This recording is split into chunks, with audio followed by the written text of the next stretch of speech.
Hello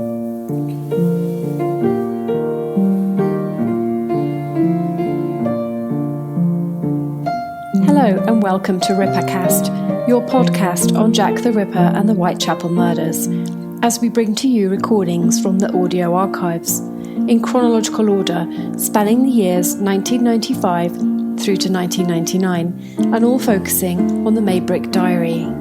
The following sound recording we bring to you is Shirley Harrison on BBC Radio Leeds on the 9th of November 1998. Yeah, but not till after midnight. I'm sounding like you, or you're sounding like me. Okay, the life and times and the gory details of Jack the Ripper. Was he a member of the royal family or not? Did he ever exist, or was it just in the imaginations of the Victorians? Are the streets of London still a dangerous place to walk after dark, particularly on those nights when the mist rolls up from the River Thames as the cobble streets lie vacant, echoing to the sounds of lonely footsteps? Join us when we explore who really was Jack the Ripper. The Diary of Jack the Ripper, the chilling confessions of James Maybrick. Explained by Shirley Harrison. When the mist clears, in the light of the old gas lamps of London town. After the break. Don't laugh.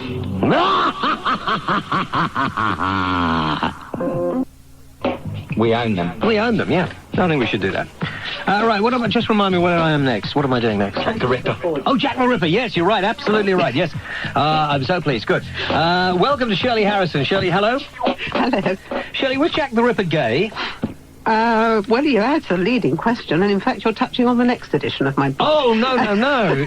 No, surely not. I mean, he was sexually perverse, to say the least, wasn't he? If you mean that because he was very unhappy with his wife, to say the least, he was sexually perverse, yes. Okay, he could have been bisexual. In fact, it says in the book he could have been bisexual. Could have been bisexual. Right. How do we know? First of all, let's start at the beginning. This is The Diary of Jack the Ripper. These are the diaries that you have edited of James Maybrick. Well, I wrote the book about the diaries. The diaries, yes. Yes. Now, how do we know, definitely, do you think that he was Jack the Ripper? Because some people think that it was a member of royalty. Well, that's been ruled out conclusively because the Duke of Clarence, who they think was the Ripper, or who they say was the Ripper, wasn't in London at the time. There's no question of that at all. That's a lovely idea that we all hang on to because it's romantic, but it isn't true. It's not true? No. Okay, well, why James Maybrick, who, after all, was in Liverpool? Or was from Liverpool? Aha. That is what is more interesting about Mr. Maybrick. I didn't have a theory, in fact, at all about Jack the Ripper, and when I was first given the diary, not only did I not know anything about Jack the Ripper, but I knew nothing at all about James Maybrick, and I'd never been to Liverpool, which is a good start for writing a book. James Maybrick was a man with an office in Whitechapel, just off Whitechapel. He was a cotton merchant, middle-aged.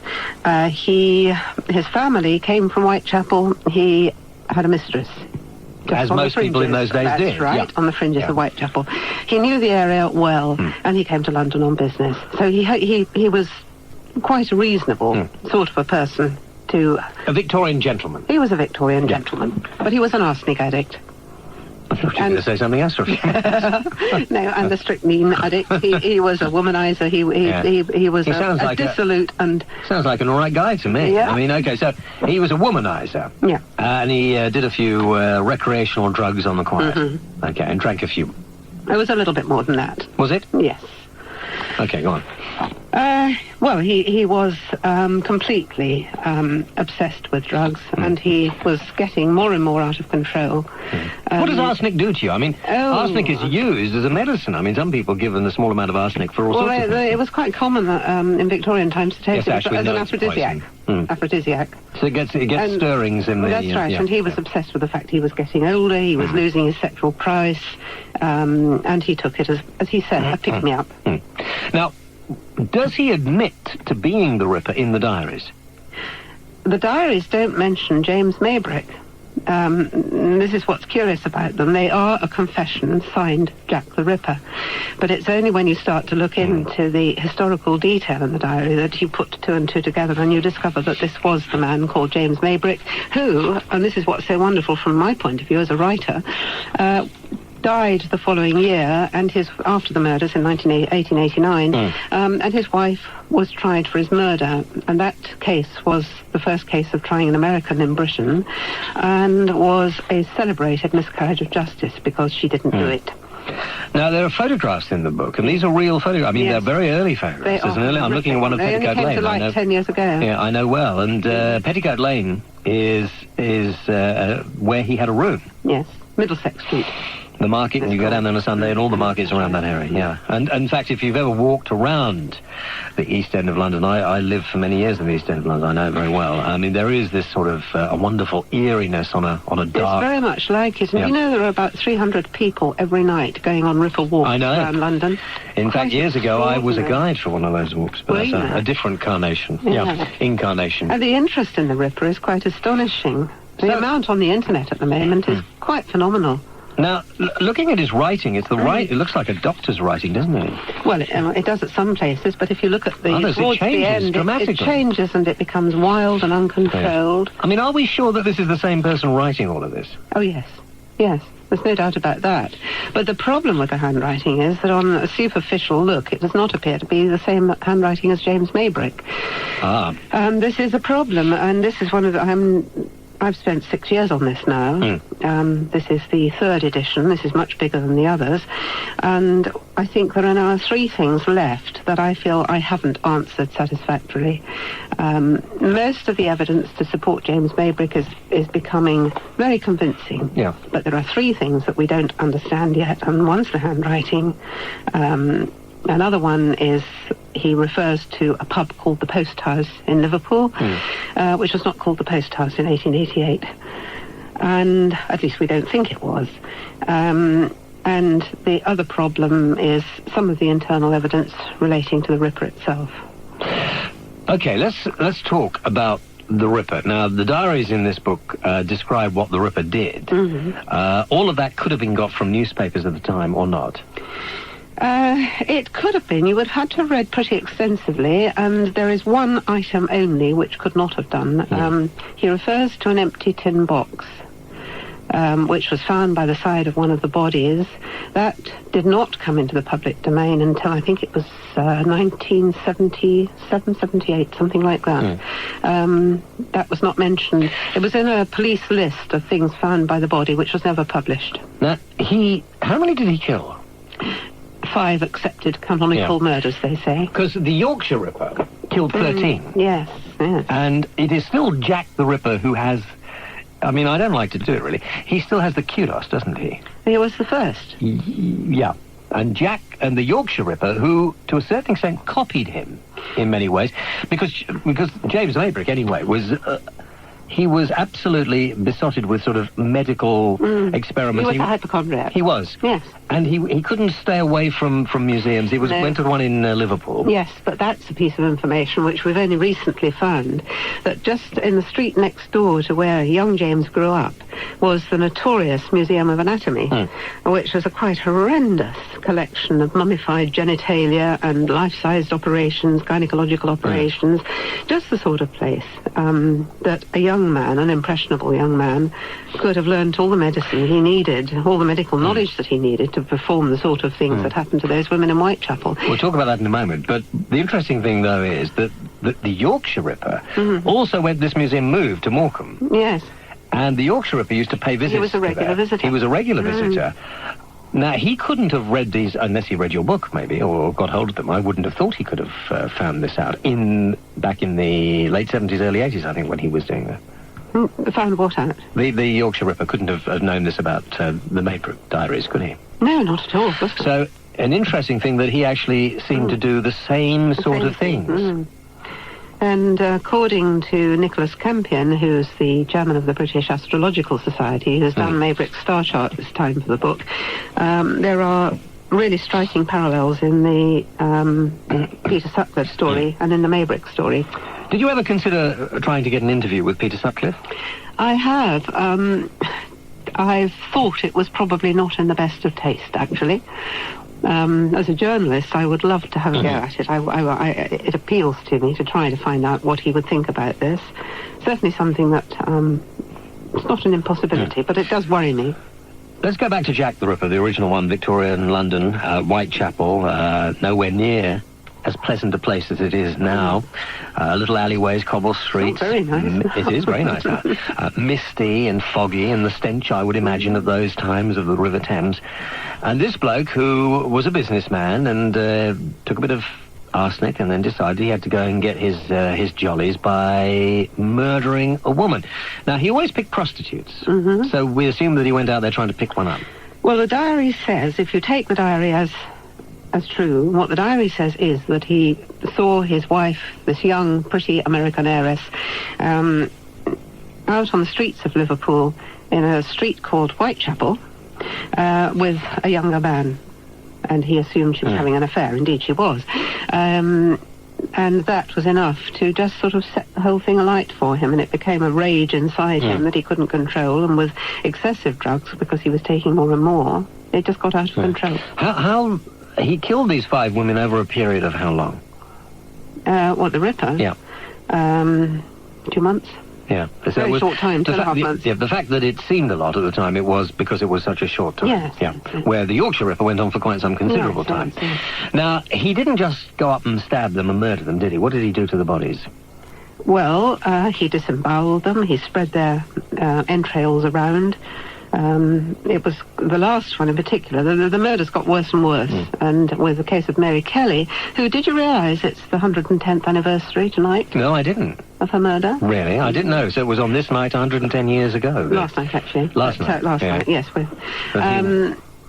Yes, with that one, I mean, there was nothing left of her. But he didn't take them anywhere. He did this in the street, in dark No, alleyways. Mary Kelly was the only one. She was different. She was murdered in her room.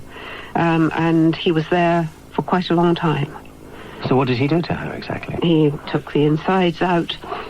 Everything? Yes, everything. Cut breasts off, left them in different parts of the room. According to the pathologist's report, the heart was missing, and that's something which appears in the diary. And they never found it? Well, they never found it. They went back and looked for it. They looked in the ashes in the fire for it. They never found it. She was unrecognisable. And curiously, in the photographs which came to light of those bodies 10 years ago, the photographs were One of which is in your book. Yeah. The photograph of the Kelly murder, which is the worst of the lot, is really, really appalling. This here. On the wall, you're going to see, there are the initials FM. You can just see them with the enlarged picture. I can't quite make out what this is. No. What, the picture you're looking at? Well, that's an arm of the woman. Yes. Well, this is the whole of her insides cut. Cut right out, taken out. Yes, the whole thing is ripped right out. Her face is completely mutilated. Yes. He slashed her face, cut all her eyes and nose and everything else. And this here looks like a butcher's slab, but... Well, it's the bed. Oh, is it? Yeah. And that's a bit of the body there. Upside down, yeah. And on the wall are these initials FM, which are the initials of his wife, Florence Maybrick. That must be appalling for the person who found that, you know. What, the body? Quite horrific. Anyway, right, okay, so that was the last murder, and that was the one he seemed to go to town on. Why was that the last murder? What happened? Because he was never caught. He died. He died after that? How did he die? He died of arsenic poisoning, and his wife was condemned to death for murdering him. So we get another mysterious Victorian horror story, because she didn't. It's generally accepted now it was a miscarriage of justice. She was condemned to death, but she didn't die. They kept her in prison for 15 years. And in fact, Did she die in prison? No, she went back to America. She lived as a recluse in a little wooden hut, and she died in 1942. In 1942? In this little wooden shack surrounded by cats. Did she ever write anything, ever talk to anybody? She did some talks when she first went back to America, but they didn't work very well. She wasn't very good at it. No, she never wrote. She never let anybody know who she was even. She was looked after by a local school, and she made friends with the schoolboys, and nobody knew about it until one day somebody found a dress with her name stitched inside it, and they realised who she was. But they didn't tell anybody either, and it wasn't until she died that the story came How out. old was she when she died? She was 79, I think.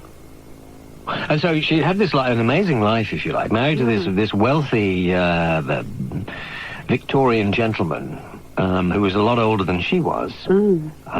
She had an affair. She was 17 when she met him. Yeah, and he got so upset about it, and he obviously never beat her up or did anything to her. Oh, yes, he did. Oh, did he? Oh, yes. Yeah. Yes, they were rowing towards the end, and there are 2 occasions that have been documented when he did beat her up. But she never had any of the slightest inkling that it could have been him that did these awful things. I don't know. There are signs that she might have done. She did say some things that could be taken to say that she did know something about it. I don't really think she did. Did you, when you were researching it, did you walk around some of the areas of Whitechapel where it was supposed to happen? Yes, and Liverpool. Which was, I've lived in Liverpool over the last 6 years. Whilst writing it? Yes. Yeah. I mean, not literally, but I've been up there an awful lot. What do you think about, is there a reason why he was just mad? Just mad. I mean, I think he was a sick man. He was dying at the time. Yes, he was going mad. Do you think the police would ever have caught him? Well, they were watching the railway stations for the Liverpool trains. Liverpool keeps coming up. If you read the press accounts at the time, Liverpool was in their minds as a place to take note of. And there were a lot of stories about Liverpool. There was a Ripper letter from Liverpool. There was another Ripper letter, which was an interesting one, which has just come to light. You know that the Ripper is supposed to have written letters to the newspapers, which were then passed on to Scotland Yard. And there was one that came to light recently from near Galashiels in Scotland, and which is in writing that is remarkably similar to James Maybrick's. What did he say? It says that he's going to... He thanks the policeman for letting him go from Whitechapel, and he says that he is going to commit further crimes in the Tweed area. He's on his way to the Tweed factories. Well, of course, as a cotton merchant, James Maybrick would have been a regular visitor to the Tweed factories in Tweed, along the Tweed Valley. And the girls who were working the streets at that time were... there was thought. I mean, I believe that the religious fraternity used this, of course, to their own ends, and said it was a religious thing, and that people. The Masons. And also, there was a lot of talk about Masonic involvement. Yes. Yeah. I'm not even sure that could turn out to have. There could be some truth in that. That James Maybrick may have been... He wasn't a Mason, but his brother was. His younger brother was a very famous composer called Stephen Adams, who is a mystery man behind James Maybrick, and there is another whole story emerging about Michael Maybrick's involvement. Sexuality seems to have been very sort of warped. The 3 Maybrick brothers were all very strange. They didn't marry. They were all loners. They had... Presumably they were gay, because, I mean, it's not something you came out and said in those days, is it, really? And you wouldn't have spoken about it. No. I suspect that is probably the case. We've got no proof of it. It's like the old maiden aunt everybody had who never got married and probably was, of course, a lesbian, and nobody talked about it in those days. The 2 younger Maybrick brothers got married immediately after the trial, and they were in their 40s by then. That was a cover-up, sure of it. Well, the other women that he murdered, he didn't mutilate them quite as much, did he? The first one was not... They were pretty bad. The first one wasn't. But the others were pretty bad. How do you know the first one was related to the other murders, do you think? Because he wrote a letter and said he admitted it. Yes. Well, there are people who don't think those Ripper letters are genuine anyway. But how were they related? The murders, I mean, they could tell because they were all disemboweled, weren't they? Yeah. And then he got progressively more... sadistic, I suppose, as it went on, as he found he was doing it, not getting caught. Which is typical. Yeah. Let's put your headphones on, and we'll maybe take a couple of calls if people have got any questions about the Ripper. I'll get Shirley to stay on for a little bit. Colin's in Belfast. You're on the air, Colin. Yeah, hi. Colin. Hello there. Yeah. I would like to ask your guest if any psychological profile had been carried out on James Maybrick from his childhood. Did he have any trauma in his childhood? Hello. The answer to that is yes, there is a lot of work being done at the moment. Professor David Cantor, who's the Professor of Psychology at Liverpool University, has written the preface to the new edition, which I'm absolutely delighted about. And he is taking a great deal of interest in the character of James Maybrick. In fact, it's been put onto the university syllabus now of 2 universities in England and 1 in South Africa. So psychologically, he is under the microscope right now. Can I suggest another person that may have been responsible for the death? Yes. Have you heard of Joseph Barnett? Oh, yes, we were talking about Joseph Barnett earlier this evening. I've been at Borders Bookshop in Oxford Street earlier on, and the author of the book, The Simple Truth, who Bruce Paley, who believes it was Joseph Barnett, was there, and we were talking about Joseph Barnett. Well, I think his motive was there was a gruesome murder in the area, and this made his lover, who was a prostitute, very, very scared and nervous. Now, he was very, very jealous of his partner. Yeah. This possibly gave him an idea of how he could get her to stop being a prostitute. That's possible, but... He had a very traumatic childhood as well. Yes, but the thing about Joseph Barnett is that he lived on for years after the murders, and usually what happens is that either serial killers get caught or they die. Yes, that's because his motive was different. His motive was to cause fear in his lover, and at the end of the day, he killed his lover, and there would be no reason, no motive for him to kill after that. Yeah. Well, I think, you see, I'm in a different position because I'm not a ripperologist, and I never started out with a theory. I've got a diary. I start from that point. I have a diary which I had to try to prove as authentic or not, to try to expose it, if you like. I think the diary, for me, if the diary is true, it brings the whole mystery to an end, and that's quite sad. But well, I think that's why there's been so much opposition to it. I mean, I think of all the books that have been written, God knows why, I've had so much flack. I don't know quite why it is that there's been such an enormous amount of hostile reaction to the... Can I say one thing as well? One last thing. In the court case following Mary Kelly's death, Joseph Barnett was on the stand, and on a number of occasions he contradicted himself, and the court took a very sympathetic view of him because he had a speech impediment and that sort of thing. That's right, he stammered, didn't he? Yeah. Okay, thank you, Colin. Thanks, bye. Good point, bye. I was just looking that murder number 3, Elizabeth Stride, she was murdered just off the Commercial Road, not far from an area called Watney Street, which is where I used to live. And I never knew that was one of it's in fact near Brick Lane. Yeah. My golly.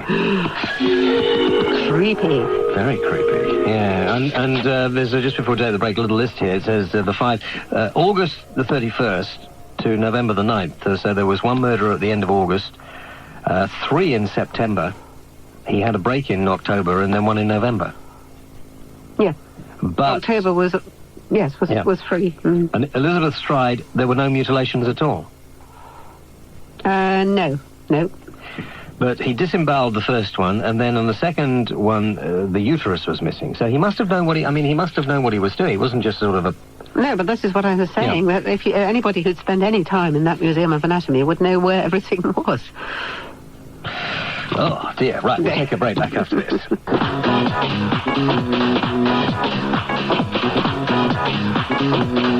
Well...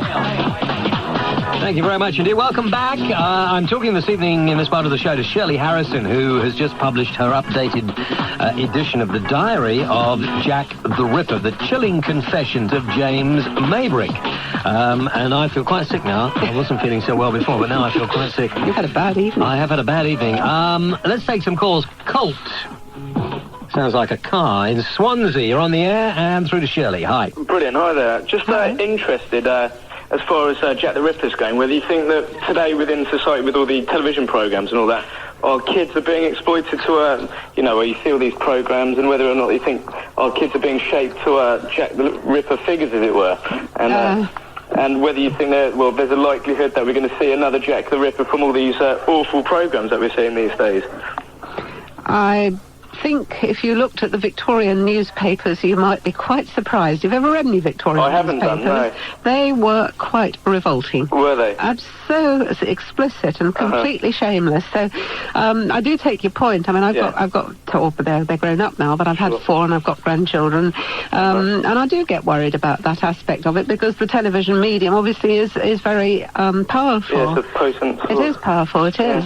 But nevertheless, I don't think that I think that television is only reflecting, I'm afraid, a public demand. The hunger and the thirst for this Ripper material is absolutely enormous, and it's worldwide. And you think that's always been the case through the centuries, is that right? Yes, I do. I actually don't think history changes people very much at all. I really do think it's cyclical, and I think things go on the same all the time. Yeah. Okay, thank you, Col. Okay, cheers again. Okay, bye. Does that mean, Shirley, you think we're probably coming up to time for another one? Well, another Jack the Ripper? More than likely, isn't it? I mean, it's happening all the time. We don't know, do we, how many people are out there who are serial killers anyway that haven't been caught. Alan, who is on the Wirral, you're on the air through to Shirley. Hello. Oh, good evening, James. Hi. Just like to compliment you on your latest choice of authors. You interview some tremendous writers with extremely interesting subjects. Okay, that's enough crawling. Get to the point. Good for you. Yeah, well, just after a T-shirt, really. Send him one. Yes, Shirley. Yes, hello. Several years ago, I watched a very interesting documentary where it was very sort of convincing circumstantial evidence that the culprit was a quack abortionist from America called Francis Tumblety. That's right, yes. Well, yes. Have you come across this guy? Yes, I have, and I know the author of the book very well, Stuart Evans. Oh, yes. Yeah, I know about Francis Tumblety because quite a lot of the material relating to Francis Tumblety actually fits James Maybrick too, which is quite interesting. There are Liverpool connections, American connections, and so on. But the problem about old Francis Tumblety was that, as I understand it, please remember that I am not a Ripperologist, so if I get picked up by Ripper experts, Francis Tumblety was actually in prison at the time of the last murder, and he also went back to America, and he lived for years and years, and no more murders happened. It seems pretty unlikely, I gather, from Ripper authors who do know their stuff. So the same suit seemed to fit both men at the time. The same circumstances. Because I think he was in a hotel, wasn't he, in the West End at the time of most of the murders. The Charing Cross Hotel? Yes, I think so. That's right. I know there was reports of an American staying at the Charing Cross Hotel. That's right. But can I carry on with that story? Yeah. Because at the time, the Charing Cross Hotel had the habit of advertising in the papers when people left belongings at the hotel. Oh, I see, yeah. And there was an advertisement which we found in the paper advertising for somebody who'd left, I think it was a black bag. It contained a certain amount of pornographic material. But the name that they advertised in the paper, amongst others, for people who'd left material there, was somebody called Maybrick. Mibrac. Now, that seems to me a little bit too close to Maybrick for comfort. For comfort, yes. Yeah. Very good. Thanks, Alan. Lovely. Thanks, James. Okay, bye-bye. Cheers now. You're listening to Talk Radio, the James Whale Show. Shirley Harrison is my guest. She's the author of The Diary of Jack the Ripper, The Chilling Confessions of James Maybrick. Shirley wants to point out she is not a Ripperologist. There are a lot of... I thought we might have 2 or 3 calls about this, and we seem to have a lot of calls about this. There are a lot of people who are fascinated by this. Absolutely fascinated. It's Carol from Chestler Street in County Durham who wants to talk to you. Yes, Carol. Hi there. Hello, Carol. I'm hoping it can settle an argument between me and my significant other. Well, I've been studying the case of the Ripper for a few years now. Why, Carol? I'm interested in what makes a man like that tick. Okay. And are you a psychology student? Yes. Go on. Well, I am totally convinced that Elizabeth Stride, the first on the night of the double event, was a Ripper victim. And he says no because she wasn't mutilated. Well, the police at the time thought she was. And yet I believe Maybrick actually says in the diary that he was frightened that he'd been caught. That he would be caught? Yes. He was standing in the shadows or something? That's right, yes. And the police at the time thought she was a victim anyway. You mean the police got to him before he could do anything? He didn't do much, yes. Yeah, so that he had to sort of disappear. He ran off and did another one. Yeah, he was instructed by Louis Diemschutz, I believe his name was. Diemschutz, a hawker. Yes, that's right. And the other half just will not have it. She wasn't a victim. Well, I mean, and I'm hoping you can help me. I mean, the problem about Jack the Ripper is that there aren't any answers to any of it, and that's why I suppose with the diary, if the diary is ever proved 100%, and I think I'm 88% towards it now, but if it's ever proved 100% to be genuine, it will rewrite Ripper history. Most of Ripper history, I think, it's fair to say, is speculation. Personal opinion. So you can have your idea and your other half can have his. I've gone through the diary a few times and I'm almost convinced. Okay. Well, good. Okay, Thank you, Carol. Bye. Bye-bye. Let us talk to Dave, who's in the West Midlands. You're on the air, Dave, through to Shirley as well. Hiya. Hello. The whole thing was government propaganda. Oh, it's all bullshit. No, it's all bullshit. And I'm sure actually that you know it is, but you have money to make out of it. And I don't blame you, to be honest. So no, I think you're an alien. Pretty fair observation. I think most writers hope to make some money. Yeah, of course. You're an alien to this country. Am I? Yeah, of course you are. How do you mean she's an alien to this country, then? The same as you are, James. Yeah. What's that mean? I don't know, but right, I'm sure that you do. Yeah. Well, yes, go on. It was government propaganda. Was it? Yes, it was, and the person didn't exist. Don't try to talk over me because I'm much better. Shut your mouth, you stupid prat. I'm sorry, Shirley, I can't have that. I really can't. If you've got something to say, then there are many like that. Are there? Oh, yeah. Why? I did a broadcast in Pasadena some years ago when the book first came out. Yeah. I did an American tour, and we had a bloke called Jack from Pasadena who kept phoning in. Yeah. And there's loads of them.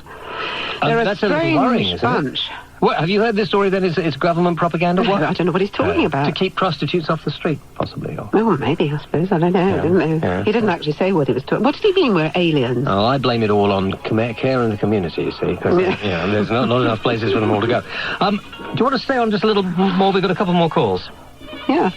Just after the news, we'll come back. We've got a news break, I think, to go. Yeah, news break. Yeah. I don't know. We'll find out in a moment. That's where I live. Oh, good. Well, don't tell everybody, Shirley. Shirley Harrison, the author of the diary of Jack the Ripper, the chilling confessions of James Maybrick. Some strange people out there tonight. She's going to stay with me for another 5-10 minutes after the news. If you'd like to talk about this, if you have a question to ask about Jack the Ripper, then call us 0500 10 53 89. Go tomorrow. No naked news. No naked news. No naked I can news. wear my clothes then. No. We're going to have the news done in a special costume each night. Okay. What is it going to be tomorrow? Do I have to find this, or are you going to provide it for me? No. I think that's part of your remit now, to find something that will make the news interesting and provocative. So, I mean, just to, for maybe you will dress one night as a cowgirl, another night as a policewoman, another night as a nurse. Ash, got any suggestions? You could dress in various different animal costumes. Yes, I think animal costumes would be good. Ballet dancer. And just, I just think new management, new thoughts. I just think you should be aware of that, and some sort of... something sort of that's going to be noteworthy. Okay, so what do you want me to do for tomorrow then? Ballet tutu. Oh, that's okay, because I used to be a ballet dancer. I think that would look... A beaver tutu. No, ballet. Oh, ballet, sorry. They're all that anyway, aren't they? Oh, dear me. Okay, no problem, James. Yes, the dominatrix is having a turn. Okay, so... What are you going to wear? No, I thought you promised me that if I was going to dress up, you would too. No. And I would like to see you in that leather thong and like the chaps that you were promising. No, well, I wear those normally, but there is a new regime. The male personnel will be suited and booted. Exactly, and we will have a lot of. And the female ones will walk around in ballet costumes and particularly high heel shoes. I think for reading the news, at least 8-inch stilettos. 8-inch stilettos. Yeah, no problem. What? And a tutu. And a tutu, yes. I thought you said something else from it. And a tutu. Okay. Yeah, anything you would like, Ash, or not? I'd just like to say, have you ever seen the resemblance between Desmond Tutu and Bob Hope? No. Well, have a look next time. You are strange. Different colour, but they look the same. They do look the same. Do they play golf? Yeah, when they're in shape enough to play golf. Anyway, I don't know how we got to this. Just a little, just for you to be aware for tomorrow. Just, just to sort of Thank you. liven the news. No problem. I don't have enough to do with my day as it is. I know, I've heard. So there'll be... yeah, she sits there all the time watching TV. That's right, filing my nails. And reading trashy novels. Yeah. What else does she do? To do now, though, Jane. Has she? She's got to get Prince Charles's website up. I have. I was doing that just before I came in. That should be up by now already. What's she want to get up Prince Charles for? Because I was asked to. Get up Prince Charles? Yeah.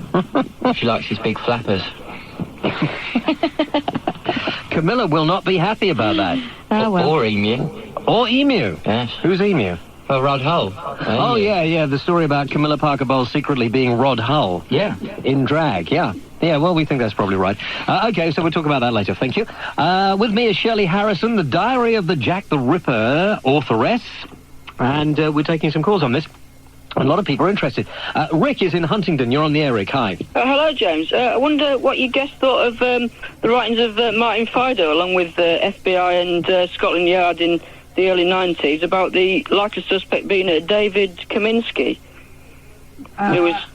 I think... I never heard of this. I think Martin Fido's suspect is actually David Cohen, isn't it? Yes, but there was... The Kaminsky was his proper name, but because the people in the early 19th century and late 19th century couldn't understand dialects, they actually wrote Cohen down for any Jewish name. It's the same as any other theory, really. It's a theory. It's a theory. I can't really comment. I mean, everybody has their own ideas. I keep having to say that what I've got is not a theory. I've got a diary, and that is a difference. But wasn't he found to be the most likely suspect with all the evidence that was gathered after the things were over? I think no. If you talk to most real Ripper historians now, you'll find that he's not really seriously thought to be a suspect anymore. But he was also been written down to be one of the first suspects on he was one of the murders. Yes, he was one of the police suspects at the time, certainly. Okay. All right. Yeah, okay, yeah. Thanks, Rick. Yeah, Read the book, it's interesting. Bye. All right, bye. Apart from the gruesome pictures, I think you should have left those out, Shirley. I really do. Well, I tried, but you get a publisher to leave those pictures out. Florence Maybrick, is quite attractive, wasn't she? She was pretty. Empty-headed, but pretty. Was she? Yeah, she was a bit flighty lady. We like those, don't we, Ash? Yeah. And there's pictures of James Maybrick here as well, actual pictures of him too, which is interesting. Right, okay.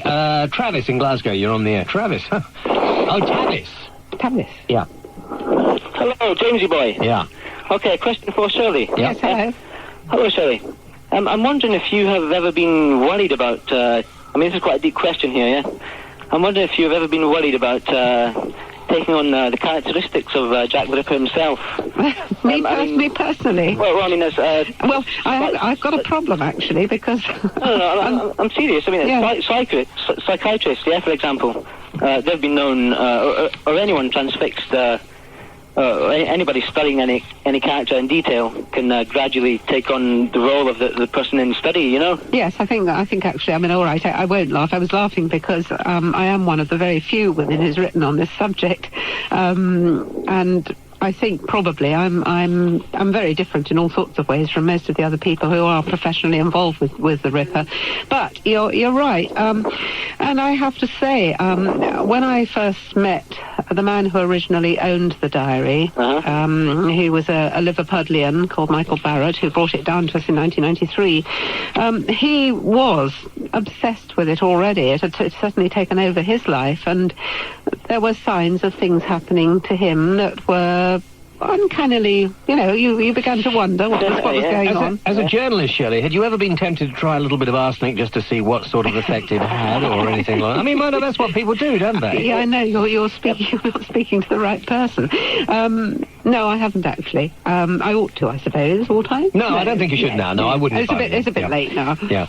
Okay, Tavis, thank you for that. Okay, James, she's going to be aware of it. She's not going to delve too deeply. Phil is in Liverpool. You're on the air. Hi, Phil. Hello, can you hear me okay? Yes, fine. The diary was found by an old school teacher of mine. I live in the same road. School teacher? Here in Liverpool. Yeah. He wasn't a school teacher. Do tell me more, though. Go on. Well, I was led to believe that it was found by a chap in the basement of his home. And I remember the time because there were police swarming around the place. And the question I have is this case still under investigation? Because they were sort of digging up his past and all sorts. When do you... I mean, I know who you're talking about. You're talking about the owner of the house that James Maybrick used to live in. Yeah, it was found a very old house, Victorian house, and apparently an electrician found it. That was the story I heard. Well, I would be... Sorry, Phil, do you live near there? Yeah, I live literally in the next road. Well, right by the River Mersey. We too have heard that story, but we've not been able to back it up. And I would be extremely interested if you would get in touch with me after the programme. Right. Because any information on that front that we can gather would be most useful. I'd like to know where you heard it to start with. Well, I actually saw it from my own eyes. The police were all swarming around the building. And when? Because that's also crucial, because there was a certain amount of police activity after the publication of my book, which got hammered by the Sunday Times, and then there was an investigation by New Scotland Yard, and we were all under the microscope. Why did the Sunday Times hammer you for, or what did they say? It was just a rubbishy book, or...? No, they didn't touch the book at all. They weren't interested in the content. They just said it was a fake. Oh, right. They ran a banner headlines to say the diary was a forgery, and I was at the centre of a forgery. Oh, right. Nice. That's why I said when I came on, you're talking to a forger. Yeah. But the reason was quite obvious. The Sunday Times, if you remember, were the ones who said the Hitler diaries were genuine. Oh, right, I see. So, yeah, the Jack... I see, okay. Yes, but I'm really interested in that electrician story, so I would like to know more, please. Well, Phil, I'll tell you what I'll do. I'll put you back to the switchboard, because Shirley will want to keep all that to herself. Okay, that's fine. Thank you. Don't forget, anything you make out of this, Phil, I'm on 10%. Thanks, James. Hold on. He's on line 6. Let's talk to Tara, who's in Tunbridge Wells. Tara, you're on the air. Hello. Hello. Hi. Hello. Hello, James. Hello, Shirley. Hello. I'm actually phoning because we retraced our family tree quite a few years ago, and it turns out that, you see, my mum's maiden name was Stride, and obviously my brother, he'd had an interest in this anyway, and he... The family retraced the family tree, and discovered that she was actually a relative, Elizabeth Stride. Really? Yeah. Right, well... It wasn't something, obviously, that my family wanted to publicise, because she was a prostitute. But yeah, I found out. Yes, there are plenty of well-known people who might come into that category too. But I think this is a case for another address, please, after the programme, because I'd be interested to know more about that as well. Do you know much, Tara, about your old ancestor? Well, all I know is that she was actually like a great-great-great aunt. Yeah. And nobody really wanted to sort of, delve into it. I don't know why, because I was quite young when they sort of discovered it. But I would have liked to have found out more. That's why I thought perhaps Shirley could tell me more. I mean, I saw the pictures that were sure. Yeah, the awful pictures. And did you ever go and have you ever been on one of these Ripper walks around the East End of London or not? No. It's a bit creepy, I think. And you know for a fact that your family can be traced back to there, so presumably you know how you can get hold of some of the history of your family if you wanted to. Well, it's a bit difficult, you see, because my mum passed away, and both of her parents have, and there's only actually one living relative in my mum's family, and he lives in New Zealand. It's my mum's brother. He emigrated a long time ago, and I don't really have any contact since my mum passed away. She's obviously kept in contact with him. But he probably knows about it. But yeah, he probably does. He probably knows a lot more than I could ever find out, I think. All right, I'll put you back to the switch. I'd like to have your number. If that's okay with you, I'll give Shirley your number. That's great. Yeah, it's nice talking to you. All right, thank you. Thank you. Stay on the line. Thanks, Tara. Bye. Okay, thanks. Bye. That must be. I don't know. I imagine that must be quite chilling to find out you were a relative. There must be a lot of relatives of the Maybritts. victims. And the Maybritts as well, but also the victims of... Yes, and I think what's exciting too is that you do get this sort of thing happening all the time. There's new material coming up, and that's why I'm still so deeply involved in it, because we're finding new stuff. And are you convinced yourself that this is definitely the right person? Yes, I am. Okay, take a break. Back after this.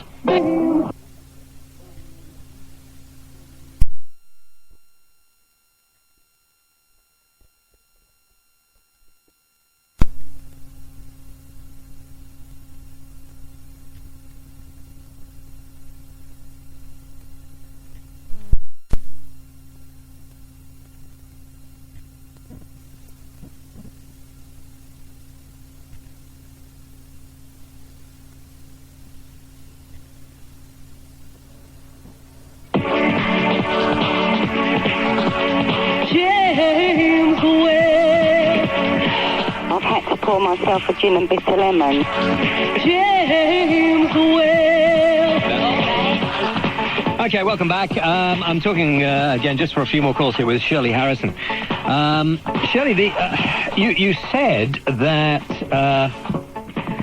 I forgot what I was talking about then for a few minutes. You said, the Times, the Sunday Times wasn't very happy about you because of the Hitler diaries, you reckon, and they got cold feet over that. What would happen if you found that perhaps you'd been fed the wrong information? Would you be embarrassed? Would you be, or are you, as far as you know, this What is do you mean genuine? if it turned out to be a forgery? Yeah. Could it have been a forgery? I don't see how it can possibly be a forgery, but certainly not a modern forgery. There's no way that there is no modern forger. It's 6 years this has been going on. Forgeries are usually exposed within a couple of years at the very most. This is a most unusual forgery if it's modern.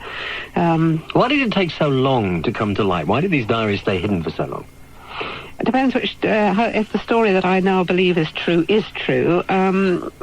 were simply in the family of an old chap who died 3 years ago now, in a tin, in a box, in a trunk, at the back of a cupboard, because he just was not interested in them. He was an old soldier, he was a British Legion man, he liked his football, and he wasn't bothered about them. And when he was moving, going to sheltered accommodation, he gave them to his daughter, because he was clearing stuff out. And this does happen. People say to me, but this isn't real, it doesn't happen like this. But if you know Liverpool, and if you know the people up there, it's perfectly feasible that somebody wouldn't have been interested in Jack the Ripper, wouldn't have been bothered about it, just a load of old rubbish. And his daughter, Anne, who was then married to the bloke who brought the diary down to me, hid it.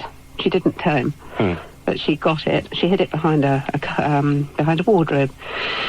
And eventually, when her husband their marriage was breaking up and he was getting very difficult to live with, she decided to give him the diary via a friend because she wanted to give him something to do. She thought he had he had a sort of interest in this sort of thing, and she thought that it might give him something to occupy his mind. And she didn't want him to know where it had come from, simply because her father was then dying, and she knew that he, being the sort of bloke he was, would pester her father, and make a nuisance of himself. So she gave it to her husband via the chat. That in itself is an interesting story. It's a very strange story. Okay. Frank is in Surrey. You're on the air, Frank. Hi. Hello. Good evening, Shirley. Hello. Hello there. Couple of questions first of all. I got your first edition. Bought it, had it for a Christmas present when it first came out. And these initials in the watch. Yeah. Scratched in the back of the watch. Yeah.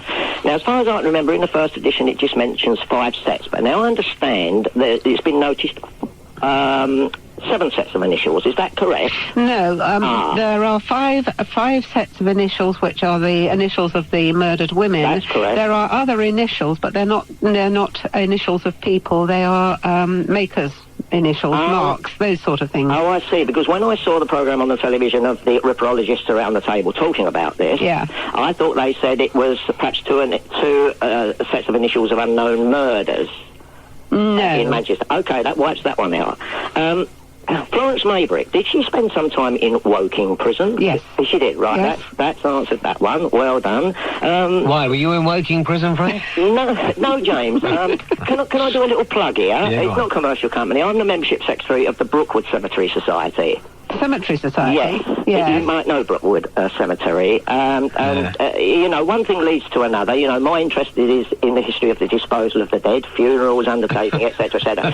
It tends to wander off onto executions and things like Jack the Ripper. Don't ask me why, but it does. You understand what I mean? I've read many, many books about Jack the Ripper, many of them, and I think when one starts on Jack the Ripper, you read the first book and you take it that, oh yes, that's the truth, I mean, the first one, I thought it was Montague Druitt. I mean, leave the poor man alone. You know what I mean? It certainly wasn't Montague Druitt. I did read the book that suggests it's Joseph Barnett, but that was written by Paul Harrison. You've heard of Paul Harrison? Yes. Ex-policeman. I mean, there's a number of people have pointed the finger at Joseph Barnett. Mary Kelly's boyfriend, of course, and that saying, oh yes, definitely it was Joseph Barnett, But I'm hooked on James Maybrick. Good for you. Now, okay, but I've I've got the first edition, and I must get someone to buy me. Is it the third edition? It's the third one. It's bigger and it's cheaper. It's cheaper. How much is it, Shirley? $5.99. Oh, no, I should want a hardback copy. Oh, I'm so sorry. I'm so sorry, Frank. James, if you're going to get something, I've got a Samba as a car, but I'd like a Rolls Royce. So we're going to get the Rolls Royce of the book. So, yeah, I'm sorry. I've only got the paper book copy that was sent to me. Oh no.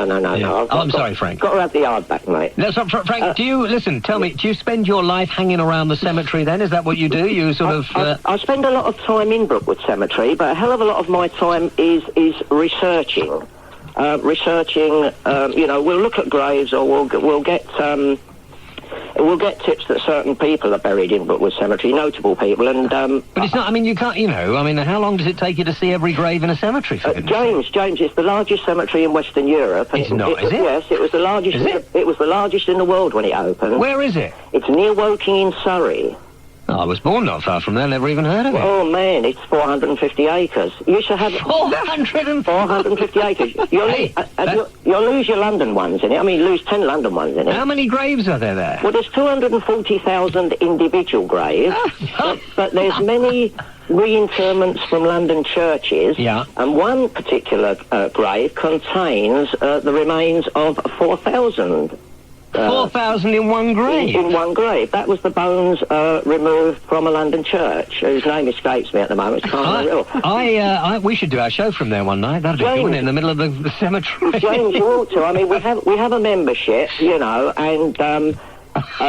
we're looking for famous... can I just plug that we do guided tours on the first Sunday in every month at 2 p.m. Can I listen? Okay, go on. Yeah, free of charge. We ask for donations, that's all. Yeah. Send me some information about it to James Whale at Talk Radio. Okay. I'll tell you, listen, I've never been there, but on one of my trips to Chicago... Yeah. Where I have a friend whose dad used to be the chief of police in Chicago. Yeah. And he said, do you want to see where Al Capone is buried? Right. Because there is no statue, and they don't even talk about him much. I said, yeah, that'd be interesting. And he said, right, okay. And we went for this drive a few miles along, and we went to this cemetery. I cannot tell you. Yeah. It goes on. You can't see the end of it. I mean, it is huge. And because they don't burn anybody in America. No, not many, about 4%, mate. Yeah, they stick them all in the ground. And this, probably is a couple of square miles. Yeah, Oh, this is like, Brookwood is. I mean, it used to, you may hear about this eventually, but, they had special trains running from Waterloo, the London Necropolis station, just outside of Waterloo. Yeah. And down to Brookwood. That's just outside of Woking in Surrey, obviously into Brookwood. The trains actually went into the cemetery. There were 2 stations in the cemetery. My God. To unload the bodies. Now, in Australia, there is another cemetery called Rookwood, just drop the B. That is 700-odd acres, and that had 4 railway stations. Cemeteries are a fascinating, absolutely fascinating subject. Well, I tell you that Al Capone is buried next to his brother Umberto Capone and his mother and father. I could tell you where I know where all the Ripper victims are. One thing I will say, James, to help one of the callers who's related perhaps to Elizabeth Stride, Nee Gustafson or Gustaf's daughter, right, known as Longley's or Epileptic Annie. Okay, now, I'll tell you where, if they don't know where she's buried in the East London Cemetery. Oh, right. In Grange Road, E13. Okay, I'll give you her grave number as well, in fact. Oh, well, that would be very helpful. I think here, wait a minute. The grave number would be good, yeah. Well, it's public grave number 15509. 15509. You go to the East London and they'll tell you where it is. Yeah, Frank, you're a fascinating man, Frank. James, you are as well. I was getting mad with you tonight on your earlier programme, but this is made up. Which bit were you getting mad about, Frank? The homosexual bit. There are homosexuals married, I should think, in Brookwood. Well, I'm sure they are, but I couldn't agree with most of the stuff. There'll be members of your society who are homosexuals, Frank. I'm sure. James, just on that very quickly, to me, mate, it's not the person, it's the act. I'll just say that, because we'll keep it to Jack the Ripper. Thank you, Frank. All right? Yes, send me the information. Thank you. Well, it's Surrey, isn't it? And you know what people in Surrey are like. There are more lace curtains per square foot in Surrey than anywhere else in the world. And the people of Surrey don't actually have a sex life either, which is interesting. There's no sex going on in Surrey at all. Frank, send that to us. I'd be fascinated to read it. Dave in North In north of Watford? Dave, north of Watford. He must be a trucker. Hiya, James. David. Yes, I am. Yeah. Can you hear my engine? No. Well, I've shut it down now, that's why, but it does run.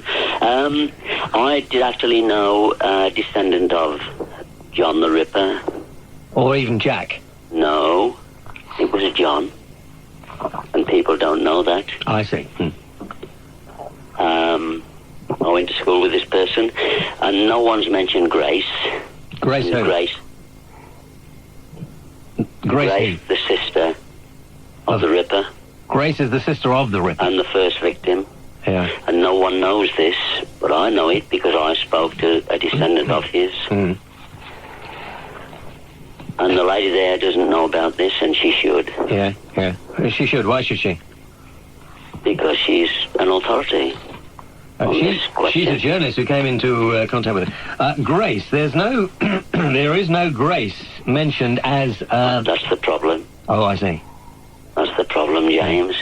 Dave. There was a Grace, yeah, and no one knows, and I've told you something that no one else knows. Yeah. So please take it in, because it is true. It is what? And just look at Grace. Look for Grace, because she was there. Yeah. Are you getting help? I hope so. Staines, you're on the air. Hello. Hello, James. Hi. Yeah, it was just a point.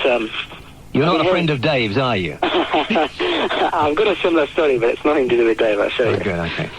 It was just, I'd like to speak to a guest if I could. Hello. It was about, I was going to college a few years ago, and one day in the English class, Skullbox, and I think her name was Caroline. I'm not sure if her surname was French. And she started telling me about her great uncle who was in Liverpool, and he was moving or something, and he found a diary in his attic, and he gave it to his, I think it was his daughter, I believe. And then she was saying it's something to do with Jack the Ripper. And she told me this well before it became public. We have another case for a telephone number. That's really interesting. Can you tell me any more? Well, she lives she lives quite close to Mr. Feltham. She still does. She still does, so you are in touch? I think I've lost contact in the past, in a short while ago. Would you be able to give me any contact point? Oh, definitely, yeah. Yes, well, that would be extremely useful. Name and address should be registered. So this woman said that her mother or she had found these diaries? Well, she came in one morning, and during the lesson she was telling me that her great-uncle had found some sort of box or something with a diary in it, and he'd given this diary to, I think it was his daughter, and the guy who found the diaries, in fact, was her great-uncle. Yeah. And they started talk of some Jack the Ripper or something. She said they've gone to London. And you're saying that this was before anything appeared in the papers? Oh, ages ago. How long ago? Let me think. About, was it 90-something, 94, 93, I think. I'm not sure. And that's what's really been playing on my mind since then, because I've seen a lot in the newspapers and the television about it, and I can't believe people are actually doubting its authenticity. You told me this well in advance of any newspapers getting involved or anything. Well, you had the diaries before that, didn't you? So this must be something else. Yeah, we actually had the diaries originally in 1992. Oh, 93 she told me about it, yeah. 93. Okay, Balal, thank you very much indeed. It's all down to care in the community. Gregory, who's in Scotland, you're on the air. Yes, Gregory, hello. Hey, James, how you doing? Good. Who is that, Mark? I've no idea. Shirley was telling me when she was in America, she got a lot of people reporting to be relatives of Jack the Ripper and Jack the Ripperist, right. And So. I think Mark was a relative, quite a close one, the way he sounded anyway. What I want to talk about, James, I've just actually tuned in, so I don't know if you've already covered this. I've actually just started college. I'm doing psychology. Oh dear. I know it's scary, isn't it? And it's just basically what I'd like to ask Shirley if she's still there. Yeah, I'm still here, just. How you doing, Shirley? It's what she thinks drives people to want to be serial killers. What makes them just snap? Well, I'm not a psychology student. Sorry. It's all right. No, but as I understand it, there's a load of different reasons, surely, and it can be a tiny, tiny little thing that will make somebody snap. In this case, with James Maybrick, it was the fact that his wife had taken a lover. But did that make him actually the interesting?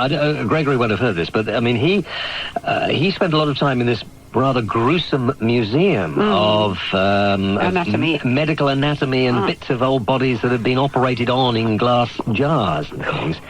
And he spent a lot of time there. Now, did he spend the time there before his wife upset him, or was this just an interest he had anyway? No, what I was saying was that he grew up in the street next door to the museum. Right. Okay. So it was there as an influence through all his life, through his teenage years. He popped in when he didn't have horror movies, he could go to the museum next door. Yes. Sort of thing, yes, absolutely. Yeah. Mm. And then at a later stage, the Yorkshire Ripper went to the same museum, which had moved by then to Morecambe, and he visited it as well. Did you know that? I never knew that. As I say, I've just started. Yeah. I'm just a young boy. Yeah, well, Gregory, don't get too interested in this sort of thing. I know. After hearing what Mark was saying earlier on, I think I'm going to pack it in the water. I don't want to see what plenty of those around. You want to have a look at this book, actually, the $5.99. It's a big, thick book, the Diary of Jack the Ripper, the chilling confessions of James Maybrick. And there are some photographs of the victims in here which are not nice. And you wonder what sort of person could actually do this sort of stuff. But if you're a psychology student, the preface is written by Professor David Cantor, who you may have heard of. I've heard of him, yeah, David Cantor. Yeah. Well, the preface, he's written the preface. Okay. But thank you, James. Thanks very much. Have a nice night. See you later. Lewis is in Cardiff. You're on the air, Lewis. Hi. Hello there. Yeah, hi. Hi. Yeah, just out of curiosity, is the case still open, or is it a shut book now? Oh, what, Jack the Ripper? Yes. Oh, no, it's closed. That's definitely closed, is it? Yes, it was closed years and years ago. I think after how many years did they close a case if nobody's been caught? 20 or 30? Oh, I can't remember. Yes, I mean, it was a long, long time ago. Just a bit of information, I mean, because my brother-in-law is Widowson, which was one of the victims. Widowson? Yeah. No. I've got the list of the victims in front of me. Eddowes? Eddowes, sorry, I was just looking at something here. Eddowes, yes. And he's got loads and loads of information on it. Who's this? My brother-in-law, Peter. Did you say he's a descendant? Yeah, it's something like a great-great-great-aunt was one of the victims. Ooh, Catherine Eddowes you're talking about? Yes. Yeah. So this is a friend of yours? Brother-in-law. Oh, your brother-in-law is a descendant of Catherine Eddowes, in fact, the fourth victim of the Ripper. Yes. Yeah. Yeah. Do you want his number as well, then? Yeah, I'll have all the numbers, please. Can we pile them up? Yeah. All right, Lewis. Yep. Stay on the air, because Shirley'd like to take your number, maybe to get in touch with you at a later date and find out more about this. Okay, that's not a problem. All right. Good. Hold on, don't move. Let's go to Vera in Droitwich. You're on the air. Hello, Vera. Hello. Hi, Vera. This is just a human story. My grandfather, I'm now 80, he was a minister in Sheffield. He was going to church and Jack passed him. So grandfather...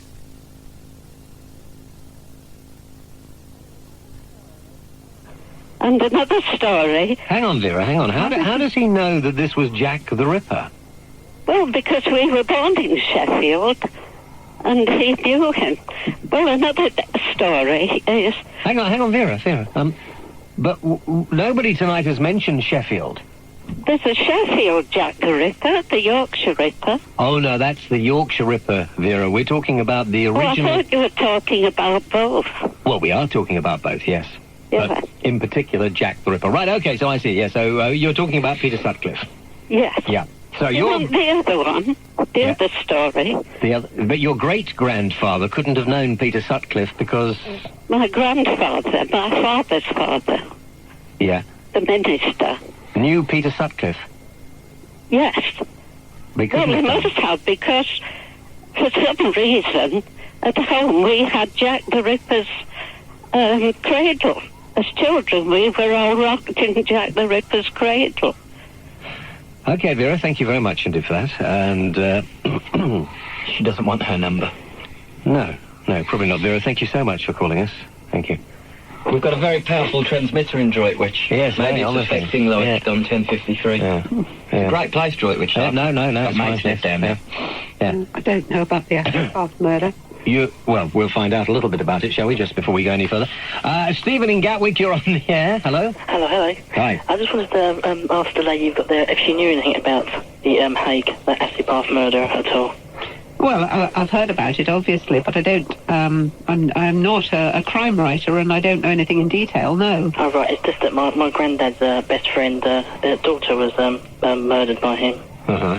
my golly. Yeah, so he wasn't related to Jack the Ripper in any way, was he? No. Okay. It's just the only way they caught him in the end was obviously he's put his victims in a bath of acid. Yeah, that's right. There's loads of books about him. Yeah, and everything used to sort of disappear apart from the gallstones. And they found a jar of gallstones. Yeah. I mean, he kept the gold teeth or whatever. Of course. Well, one would. Yeah. But that's the only way they actually caught him was by a jar of gallstones. Thank you, Stephen. Okay. Bye. Bye.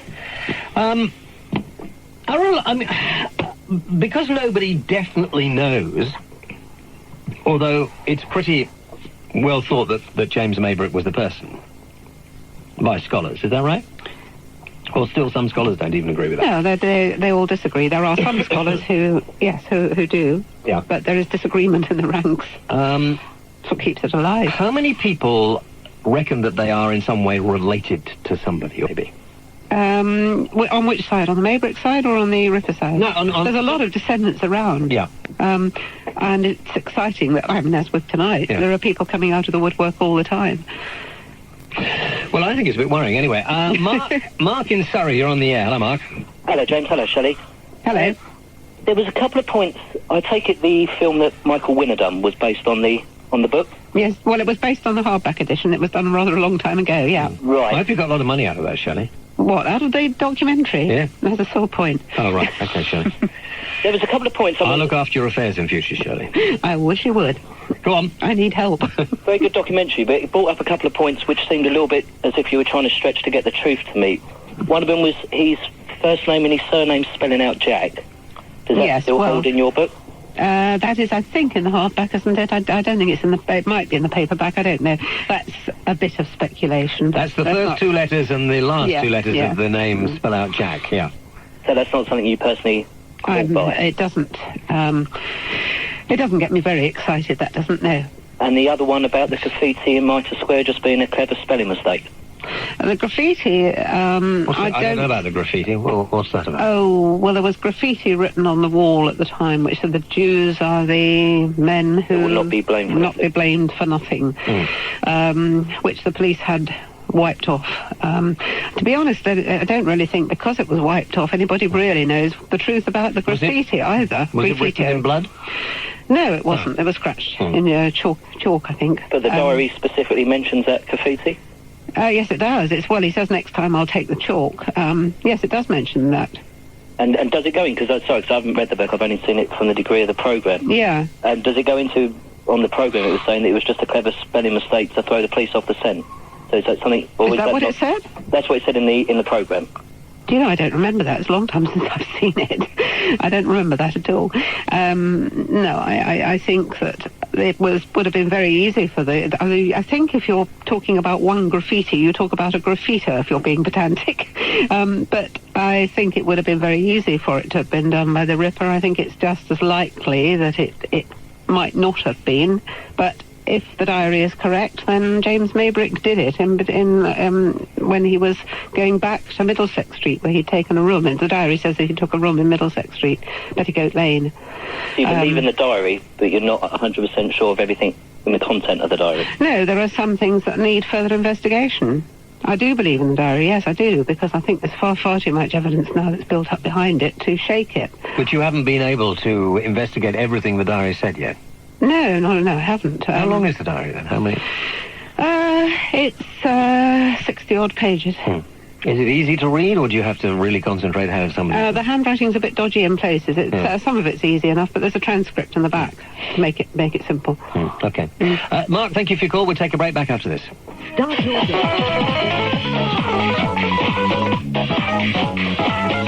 James Whale. I think we've had enough of those do-it-yourself intros. I think what do you want, man? I don't know. Just record something up properly. Just something really professional and good, all right? I thought that was professional. That was crap.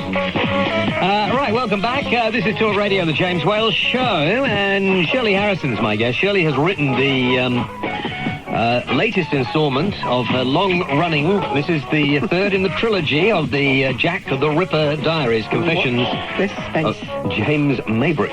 And that's what we're talking about tonight. I thought it'd be about half an hour, actually, Shirley. I'm sorry, I didn't realise I'd be keeping this. I didn't realise... I had a kick in between. I didn't realise that so many people knew so much about Jack the Ripper, or that it was still so popular.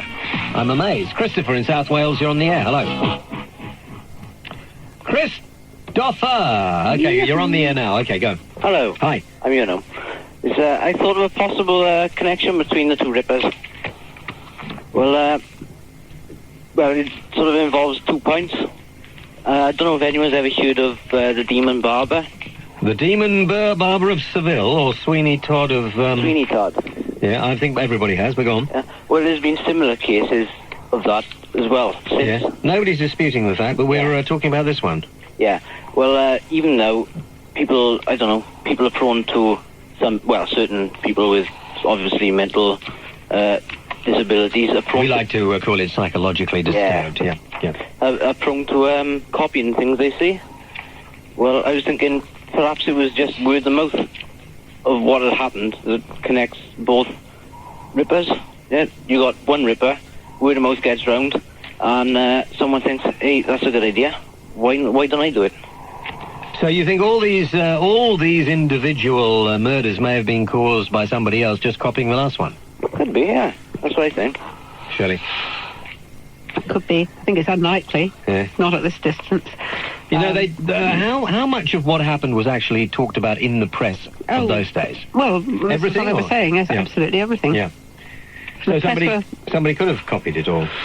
Yes, they could have done. I suppose you get an idea, but I don't honestly think. I think most, as I understand it, most serial killers are prompted by something within. They don't do it to copy. They do it because something drives them from within. Something happens to them in their lives, and off they go. I don't think it's a copycat situation at all. Okay. Yep. Good. I'm so glad you called. Uzma in London, you're on the air. Hello. Hi, James. Hi. Hi, Shirley. Hello. I wanted to ask you something personally. Whilst you were writing this, whilst you were analysing it, did you feel a certain amount of compassion for James, for the actual man behind it? I mean, do you tend to... It's an interesting point. I mean, I've obviously felt more compassion for the women, but yes, if you read the diary itself, I think this is probably true to say this is one of the reasons why I have stuck with it. The character of James Maybrick, the agony that he was suffering, the breakdown of his mind is so graphically described in the diary that it does make you feel quite sorry for him. Obviously sorry for the chaos that he caused around him, and there's no disputing that.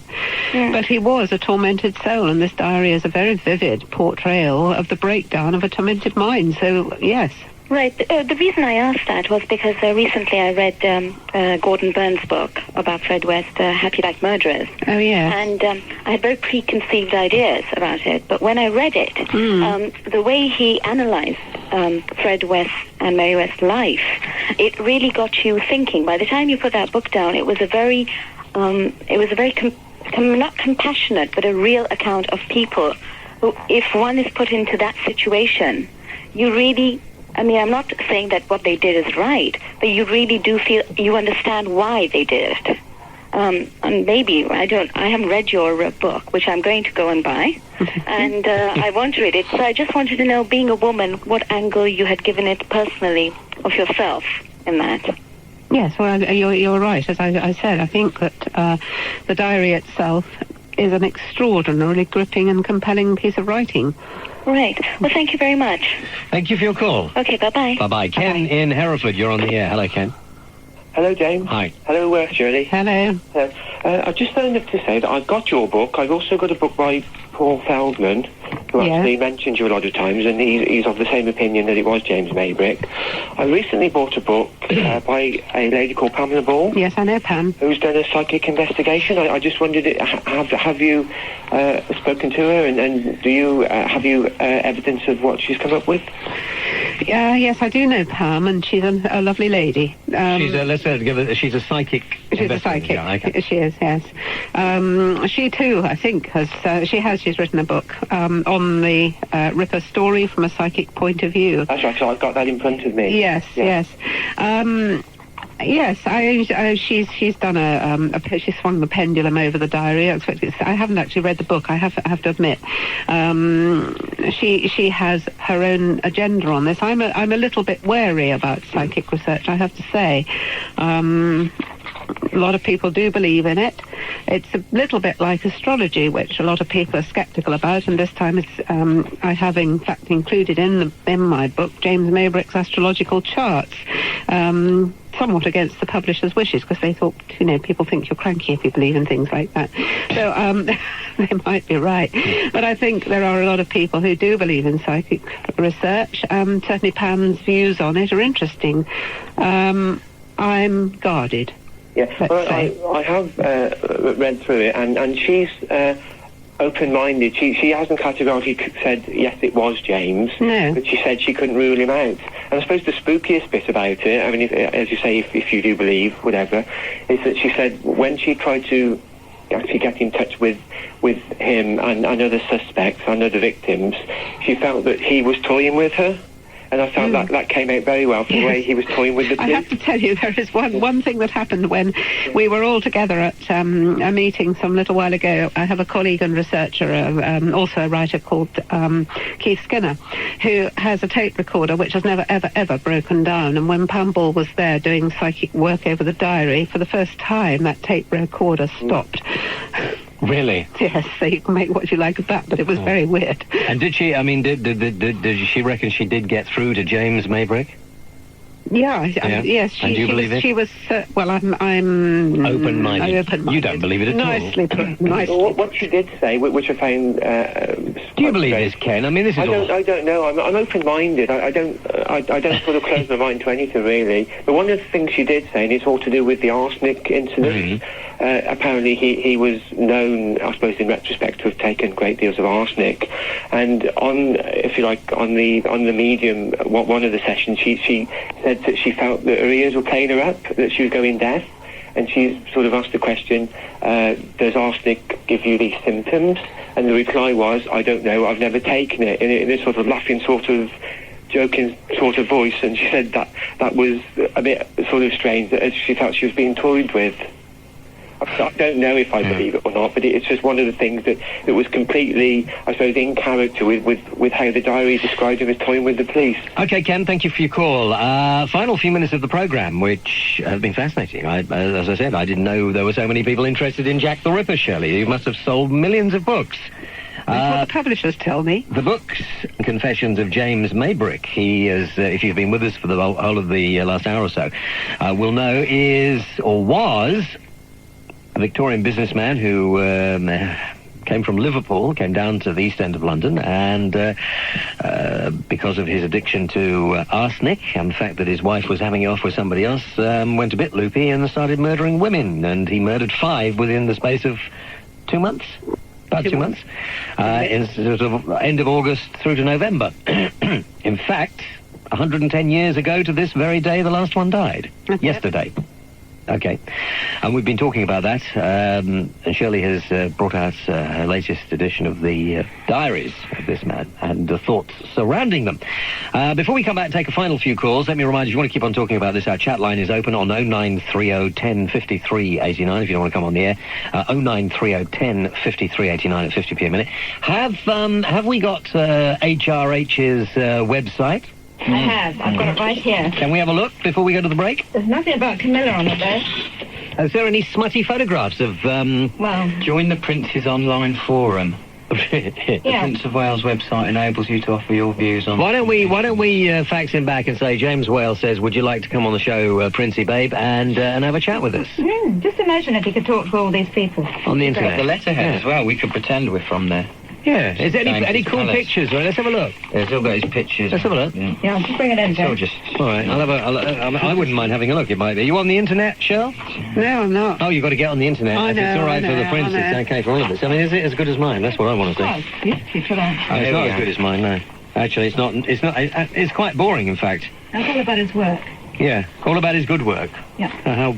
Yes, all about his good work. And there's all sorts of pictures of him there. Oh, lovely pictures of him holding babies and sorry? Family pictures. Oh, this is embargoed. Is it? Until when? Until, well, we're all right now. Well, then 1 minute past the out of this hour. So we're all right. That's why we're doing it now. All right. See, there's his diary there. Oh, yeah. Here we are. The Prince's Diary for Thursday. The Prince of Wales undertakes a series of engagements in Sheffield. Then Monday on the 16th, he's got a few days off. He's got the weekend off. Prince of Wales, President of the Royal Shakespeare Company, chairs the annual Governors' Meeting. Tuesday, he visits the Army Training Regiment in Surrey. Sunday, he visits the Hellenic Republic of Greece. Thursday, he's back in Kensington with the Prince of Wales visiting the Royal College of Music. And what a busy life he has. And we're paying for it. Sorry, didn't mean to say that. Right, Prince's roles, this is what he does. It is terribly tedious.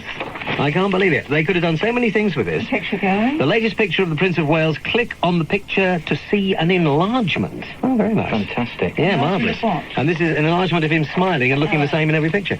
The Prince is presented with a birthday card for his son Harry. That's sweet. That's brilliant. Can I have a copy of that one? No. Recent speeches, all the speeches he's given, if you want, click on and you can see the speeches. Just got everything this. Yeah. Soil Association speech. The what? The Soil. The Soil Association speech. That'll be a good one. We might serialise that. Has he got an interactive monarch game? No.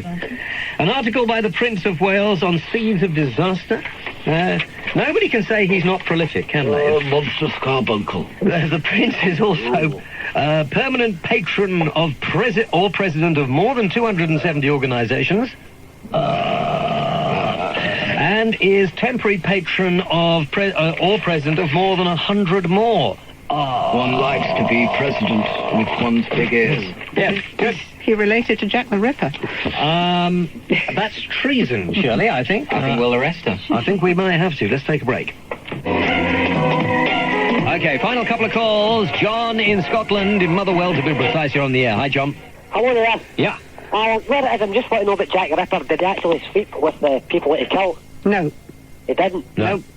So was it just plain with no sexual side to it at all? Whatsoever, just... How can they tell? Except, how can they tell? Because, I mean, they'd all had it with a few people, hadn't they? So they mutilated them so they couldn't possibly know. Right, was he in a wee a bit perverted at all? A wee bit perverted, John? That's an understatement, mate, an understatement. Severely?